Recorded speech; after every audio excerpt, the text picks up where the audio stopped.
Olá pessoal, tudo bem? Sejam bem-vindos no novo vídeo do canal. Nesse vídeo rápido aí, eu vou aproveitar, estou dando uma geral aqui no servidor que eu vendi para um cliente e mostrar para vocês algumas diferenças que tem aí em você comprar um server próprio para isso, né? E você montar uma máquina comum aí como um servidor, né? Então esse aqui é um HP ProLiant aí DL385.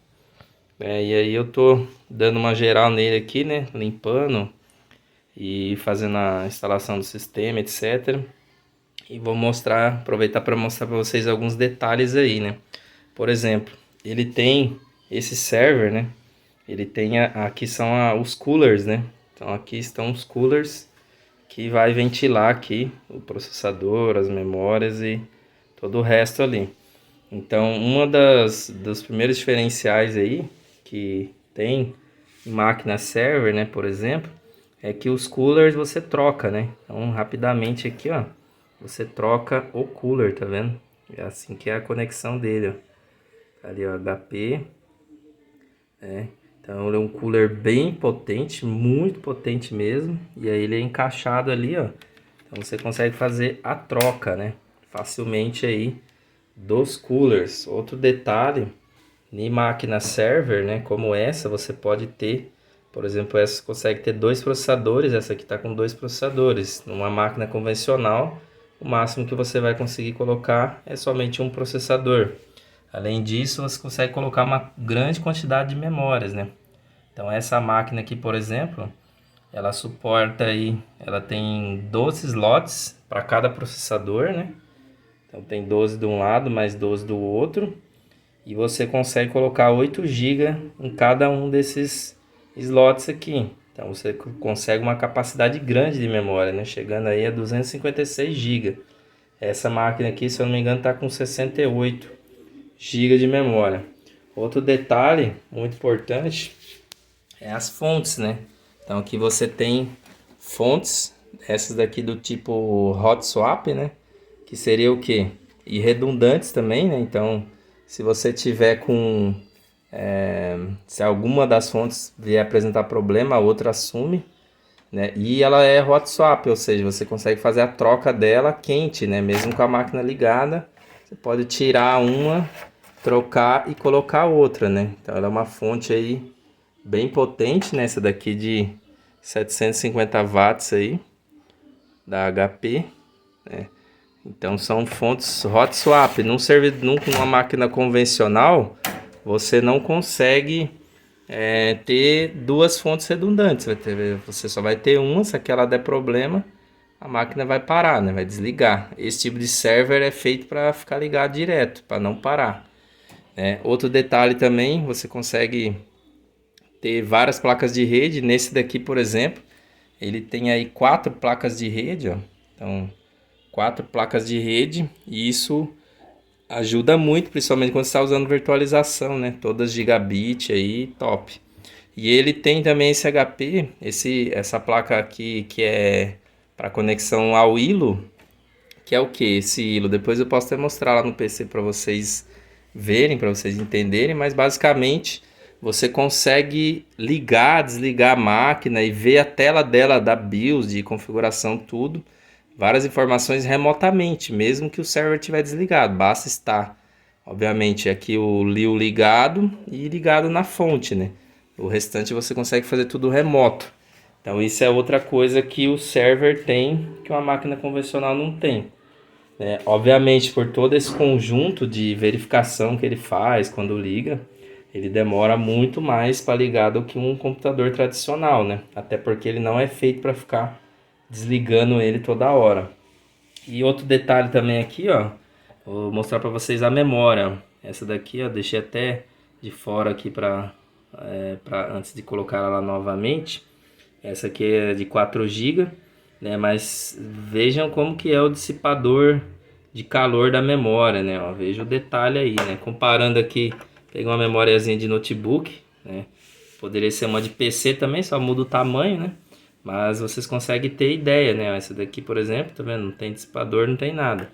E a maioria das memórias de PC é desse jeito. Já essa aqui de server, ela é toda revestida aí, né, com essas placas aqui para ter a dissipação do calor, fora uma frequência mais alta, enfim. Então, é o primeiro diferencial aí que faz uma grande diferença, além da quantidade de memórias que a placa-mãe permite ali, você tem a diferença da memória também, a memória também é mais top.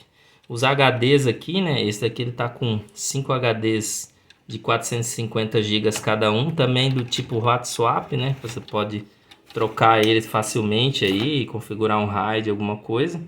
E o legal desses HDs, né, que só dele ser SAS, né, ele já tem aí uma grande diferença, né, que ele tem uma durabilidade muito maior, né.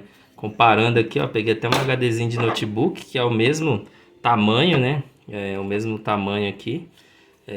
Mas você vê aqui, por exemplo, na grossura do HD, né, comparando ó, esse daqui com esse daqui, ele é muito mais grosso, né? E é muito mais pesado também, justamente trazendo maior confiabilidade, né? HDs do tipo SAS aí, ó, 4K, 10K, aliás, esse de 450 GB. Então, um HD desse daqui vai durar muito mais tempo do que um HD desse convencional, né? Esse é um diferencial. Lógico que essa máquina aqui não é uma máquina nova, né? Hoje em dia tem aí outras tecnologias, outras coisas, mas assim, pelo custo-benefício dessa máquina, cara, de server, não só essa, você encontra aí diversas máquinas server aí no mercado, né? Vale muito a pena, né? Vale muito a pena. Aqui você tem um painelzinho LED que vai mostrar todo o funcionamento de toda a parte física dela, memória, fontes, né? Enfim, coolers, ó, tá vendo ali, ó, fãs, processador, placa de rede, qual tá plugado. Então, se tiver qualquer tipo de problema, ele já vai exibir aqui para você. Você também consegue botar o monitor aqui, ó, teclado e mouse pela frente, e também consegue fazer isso lá por trás, ó. Então, isso aí é outro diferencial, né? Tanto que essa máquina aqui eu tava usando ela aqui como um server de hospedagem e ela tava se saindo muito bem, uma máquina muito top. Vou botar aqui a fonte aqui para vocês verem o funcionamento, né? Lembrando que, como falei, as ventoinhas dela é bem potente, né? Que para refrigerar ela bem. Então você trabalhando aí com ar-condicionado ligado, que é o ideal, né? Aí ela já vai ser mais silenciosa, né? Porque ela vai ver a temperatura do ambiente, a temperatura do processador, das memórias, etc. Olha o barulhão. Ela vai fazer a calibragem inicial, né? Quando liga, ele faz mesmo essa calibragem e depois ela vai trabalhar de acordo ali com com a temperatura, né? Que tiver ali na sua, dentro dela e externo também, né? Tem um sensorzinho externo também. Beleza, pessoal? É isso aí, ó.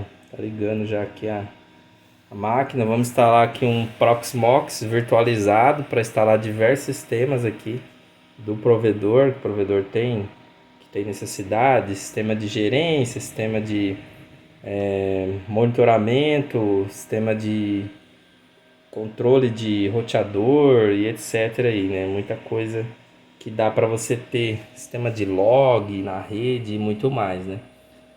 Beleza? Então fica aí para vocês aí o registro dessa máquina server aí, né? Bem top, que atendeu aqui eu durante um tempo e agora está indo para um cliente meu aqui da região. Beleza, pessoal? E essa máquina é bem pesada, ela pesa uns 30 quilos.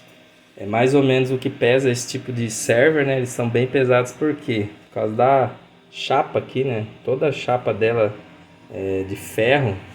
Então é bem pesado, né? Para poder acomodar, né? Porque é muita coisa que tem, né? As fontes também são bem pesadas, ajuda aí no peso geral da máquina, né? Aqui, ó, temos aí a parte de conexão dos HDs, ó. Se liga aí, ó, a ventoinha fazendo a calibração aí inicial, né? Fazendo a calibração inicial enquanto ela vai inicializando Depois eu vou mostrar para vocês ali a configuração dela no PC certinho, sistema Proxmox rodando, e como que é esse ILO aqui, né? Você acessa aqui usando uma rede, né? Então você vai plugar aqui, ó, cabo de rede aqui na porta do ILO para poder ter acesso nela, né? Vou botar aqui também o VGA ali, né? E aqui, ó, ela tá ligando aí, tá vendo? Ela já tá ligando, fazendo todas as verificações aí. Daqui a pouco ela já inicia o sistema que tá instalado nela, né? Conforme eu falei, demora um pouco para ligar. Aqui tá com um tipo de virtualizador aí. Demora um pouco para ligar, mas é padrão.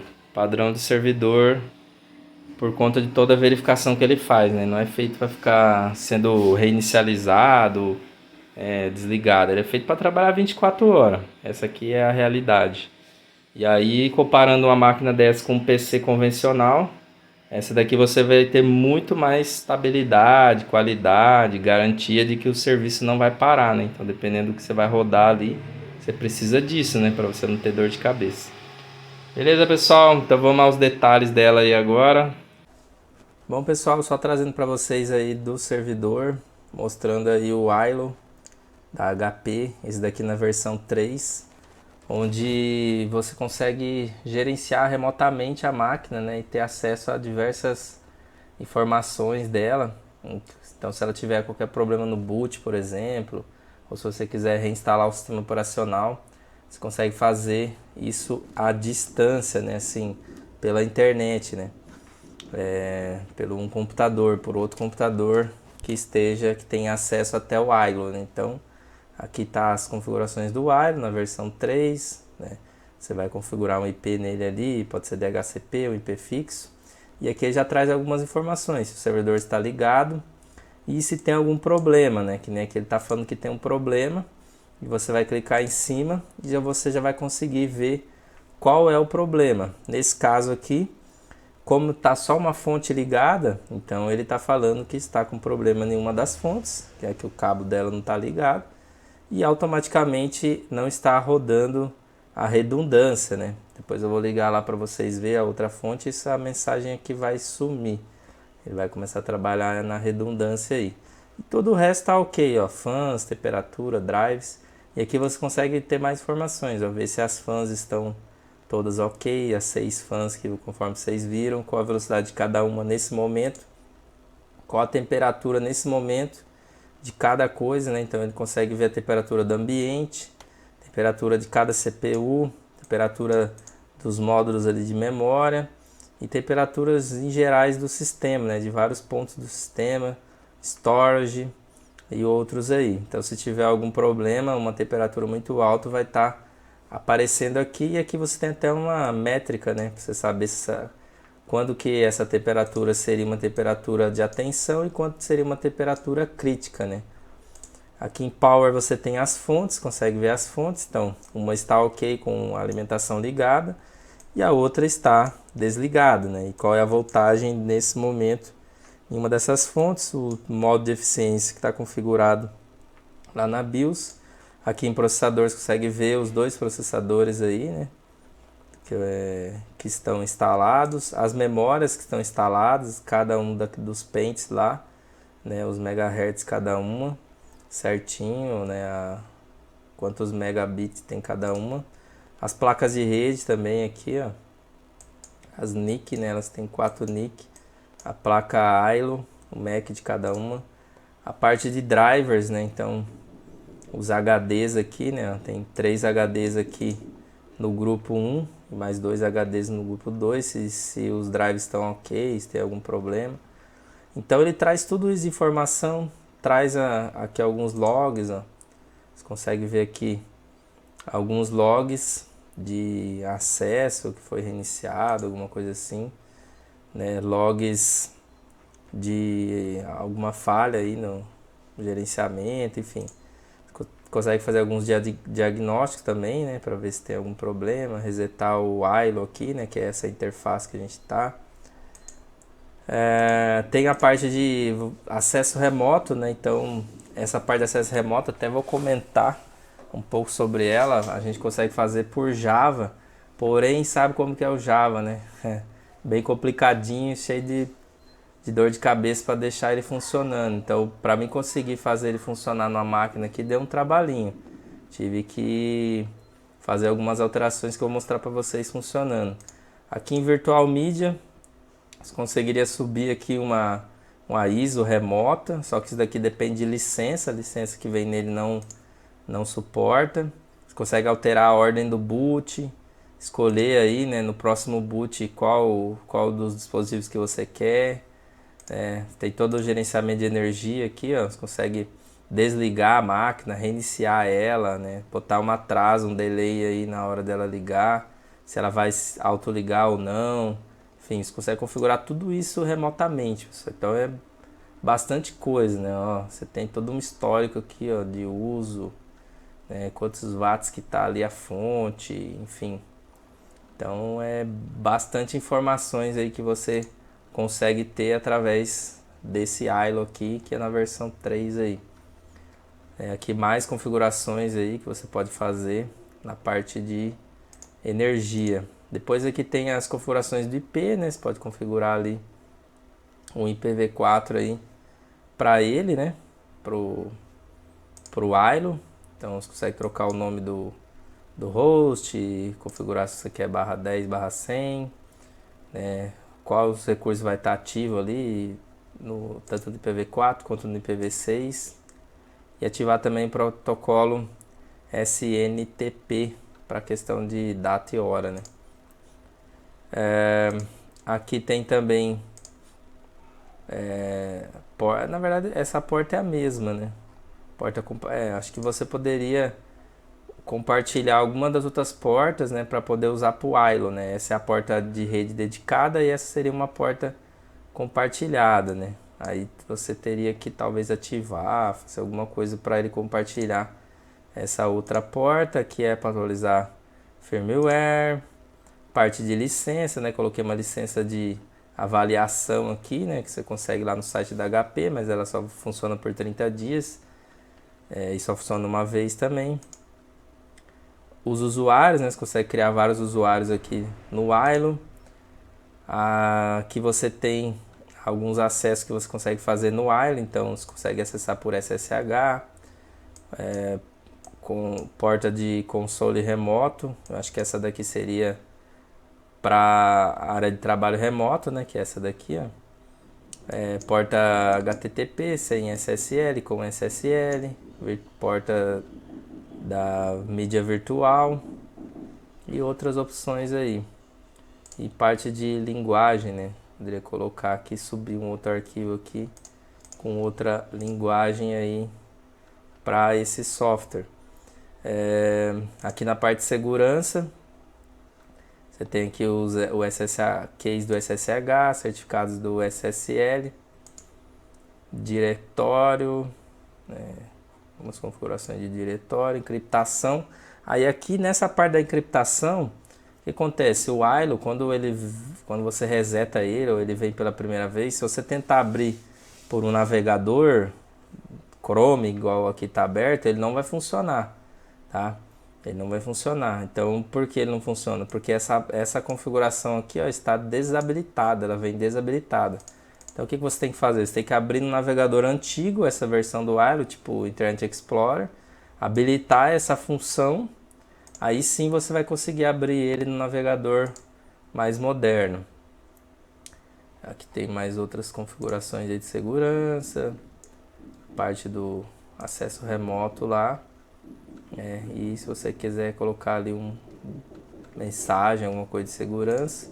E por último, parte de gerência, se você vai ativar aí alertas SNMP, que você pode estar colocando ali em algum software de gerência, né? Você pode pôr aqui, ó, para onde que vai, né? O destino. Enfim, bem interessante, né? Tem bastante coisa. E aí, ó, vou mostrar para vocês agora. Deixa eu só ligar a fonte lá para vocês verem que vai sumir ali a mensagem de erro.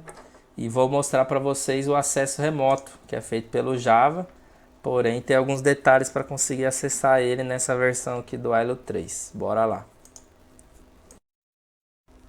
Só trazendo aí então, ó, liguei outra fonte, aí sumiu já aquela mensagem lá, né, que tinha algum problema no sistema. Tá tudo ok agora, parte de energias, duas fontes ok. E é isso, beleza? Agora vamos ver lá o acesso remoto, como que a gente faz. Então aqui ele tá rodando o Java 7, né? E aí o que você tem que fazer para ele rodar, né? Primeiro ter um Java mais antigo, como por exemplo o 7. Inclusive tem vídeo no canal aí onde eu falo sobre ele. E aí você tem que fazer algumas configurações no Java. Então você vai abrir aqui, depois que você instalar o Java, você vai abrir aqui o Configure Java. E deixa ele carregar aqui, que essa maquininha é bem lentinha. Primeira coisa que você tem que fazer aqui em segurança, você tem que acrescentar, né? Você baixa aqui a segurança no mínimo possível. E aí você tem que acrescentar o site do idle que você vai acessar. Nós coloca aqui https e o endereço, seja o IP local, o IP remoto, etc. Beleza? Essa é a primeira coisa que você tem que fazer. E a segunda coisa, você vai vir aqui em avançado, vai descer aqui embaixo. E você tem que, o idle usa esse TLS 1.1, se eu não me engano, essa versão aqui do idle. Então o que você tem que fazer? Ativar isso daqui. E eu tentei ativar essa TLS aqui no Java mais novo e não funcionou. Só funcionou aqui no Java mais antigo. Então tem esse detalhe aí. Daí eu ativei a 1.2 aqui também, a 1.1. Nesse Java só veio com a 1.0.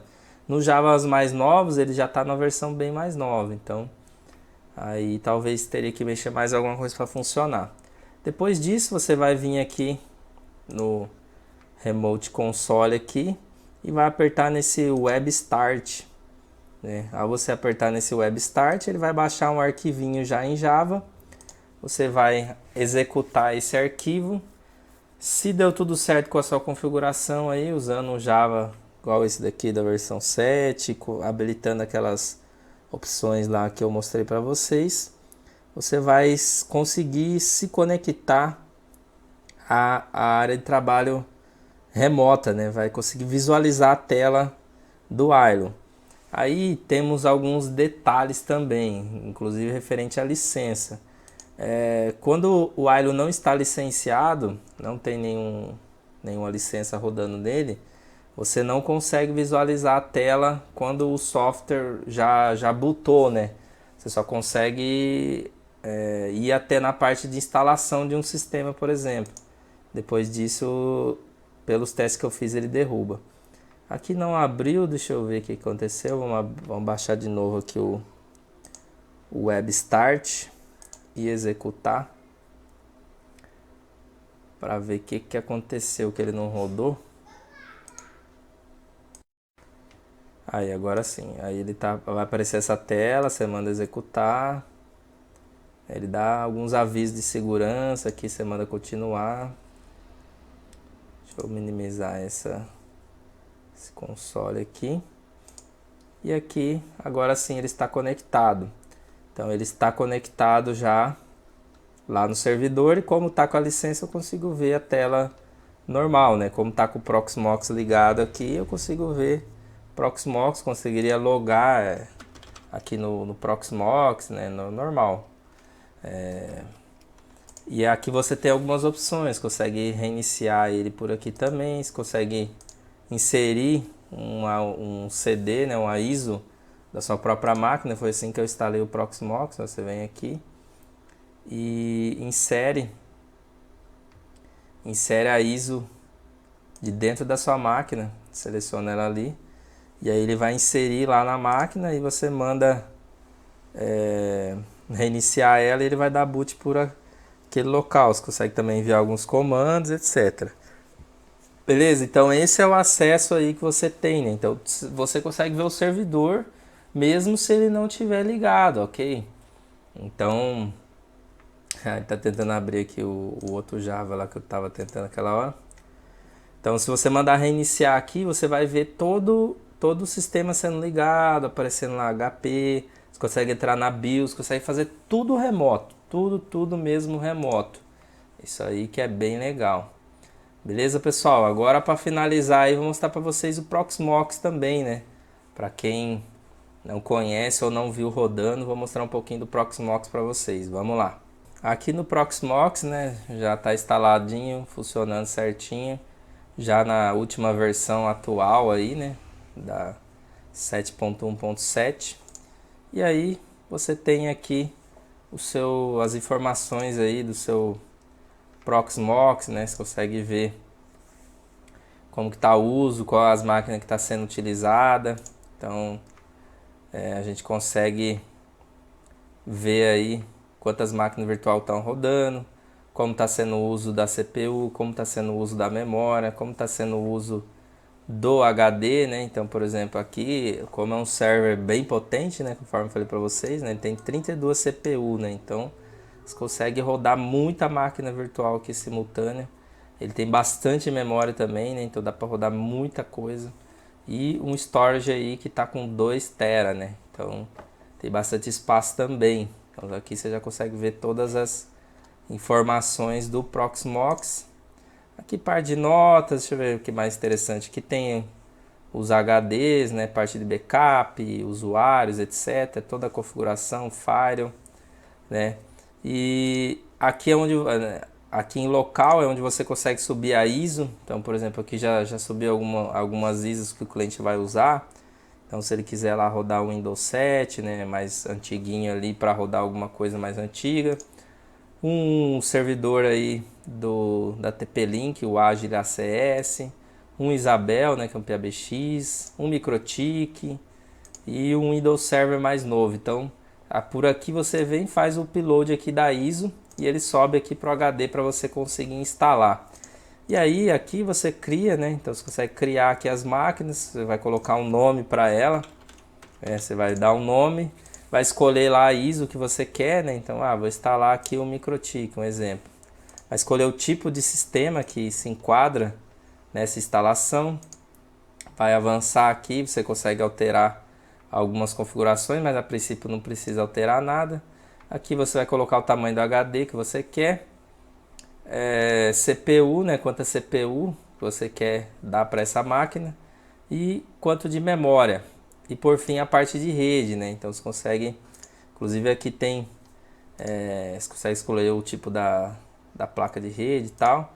E aqui a gente tem 4 placas de rede nesse server que dá para ligar em vários sistemas diferentes, criando VLAN e etc, né? Daria para você colocar uma VLAN específica para cada máquina e assim por diante. E por fim você finaliza. Uma vez que você fez isso, ela já vai ser criada e ela já vai aparecer aqui, ó. E aí você consegue, que nem aqui estou na instalação do Windows Server. Então aqui você consegue, por esse console, mexer na máquina para fazer a instalação, para fazer visualizar a tela daquele computador naquele momento. Então isso é uma máquina virtualizada. Aqui a gente vai poder instalar aí dezenas de sistemas diferentes rodando no mesmo server. Essa é a vantagem de você ter uma máquina poderosa aí com bastante espaço, com bastante memória principalmente, né, que é o que mais utiliza. E aí você faz a instalação normal, vai avançando ali, né? Aqui você consegue alterar depois também, se quiser colocar mais memória, acrescentar aí um HD, aumentar o tamanho, etc. Tem diversas opções aqui dessa máquina, permissão, firewall e etc, beleza? Aqui você tem um resumo também, né, da máquina de uso, né? Você vê como é que o Windows come memória, né? Quase os 4 GB já indo embora aí. Aqui é o uso de CPU, uso de memória, uso de rede, uso de disco. Você consegue instalar o Proxmox aí, um aplicativo no celular, fazer uma conexão remota aqui e ter acompanhar toda essa configuração remotamente também. Aqui a gente está pelo navegador. É um virtualizador muito interessante, open source, muito 10 aí. Para quem nunca usou, fica a dica aí. E precisar de alguma coisa em Proxmox, pode estar falando comigo aí, instalação, etc. Beleza, pessoal? Então é isso que eu queria trazer nesse vídeo para vocês. Mostrei o server, falei da diferença aí sobre ele, uma máquina comum. Mostrei o ILO aí, né, o gerenciamento interface gráfica ali do sistema, né? Todo o gerenciamento do server, mesmo que ele esteja com algum problema, aquele gerenciamento ali você vai ter toda a informação. Se tiver com pau na memória, no HD, você vai ver qual HD que é, remotamente à distância. E por fim o Proxmox aí, que daí fica 100%, né? Aí aqui você vai virtualizar tudo e aproveitar ao máximo esse super server aí. Beleza, pessoal? Espero que tenham gostado. Até o próximo vídeo. Aquele abraço. Valeu!